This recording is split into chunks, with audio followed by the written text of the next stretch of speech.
कितने सारे ऐसे मसीह हैं जो सारी प्रेयर मीटिंग में जाते हैं, और अच्छा है, हम लोगों को प्रार्थना बहुत जरूरी है, प्रार्थना में करनी है, मगर प्रार्थना भी आप, अगर आपके पास सत्य नहीं है तो आप गलत तरीके से प्रार्थना करेंगे और अपने उत्तर से और दूर चले जाएंगे।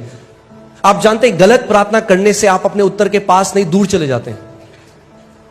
कितने लोग ऐसे, कितने मसीह ऐसे हैं, उनको उत्तर इसीलिए नहीं मिला क्योंकि उनकी प्रार्थनाएं गलत हैं।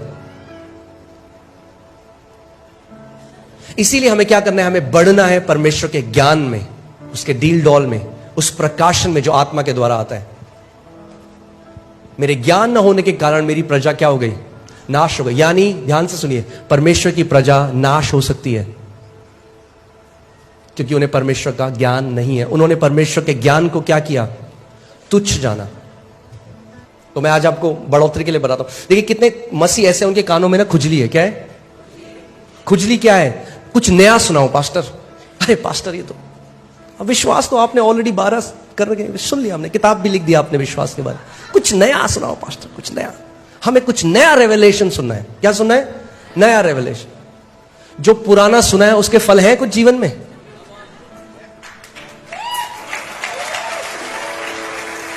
क्या करोगे नया सुन के अगर पुराने के फल ही नहीं आए तो? बात नया प्रकाशन सुनने की नहीं है, बात यह है जो आपने सुना उन फलों को फलाने की है। आमीन। और इसीलिए मैं आपको बता रहा हूं, मैं आज आपको एक सीक्रेट, एक कुंजी दे रहा हूं बढ़ोतरी की। इतना आसान है बढ़ना कि आपको लगेगा अरे कैसे मैंने मिस कर दिया। बहुत ही आसान है। आप जानते हैं क्या है? वचन में चलते हैं। पहला कुरिन्थियों 3 उसकी 6वीं आयत देखिए। यहां पे पौलुस प्रेरित क्या कहते हैं, मैंने पौधा रोपा, अपोलोस ने उसे सींचा, पर किंतु परमेश्वर ने उसको बड़ा किया। इंग्लिश बाइबल से गॉड ब्रॉट इंक्रीज, यानी परमेश्वर बढ़ोतरी लेकर आया।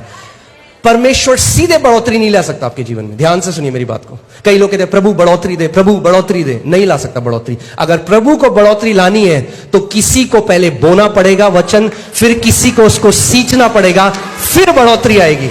बढ़ोतरी तीसरा स्तर है।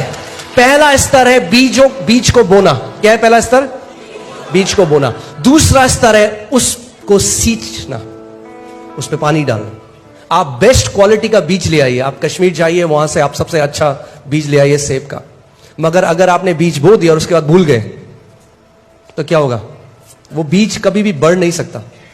और परमेश्वर का वचन में मरकुस 4 अध्याय में बताता है, यीशु मसीह ने कहा कि बोने वाला क्या बोता है? बीज। और बीज क्या है? परमेश्वर का वचन। सो पौलुस ने क्या बोया कुरिन्थियों के जीवन में? बीज बोया, यानी वचन बोया। यानी ध्यान से सुनिए, जब आप पहली बार किसी वचन को सुनते हैं तो वो वचन बोया जाता है, यानी प्लांट किया जाता है इंग्लिश बाइबल में, ठीक है।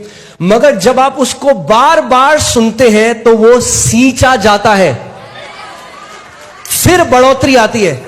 कितने मसीह ऐसे, उन्हें बार बार नई शिक्षा चाहिए मगर वो उसको सिंचाई नहीं होने देते अपने हृदय में।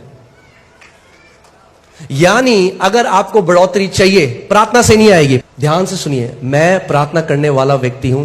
हम लोग ऑल नाइट प्रेयर करते हैं, रोज घंटों अन्य भाषा में प्रार्थना बहुत जरूरी है, उसकी अपनी एक जगह है। मगर प्रार्थना बिना वचन के कुछ काम नहीं करेगी।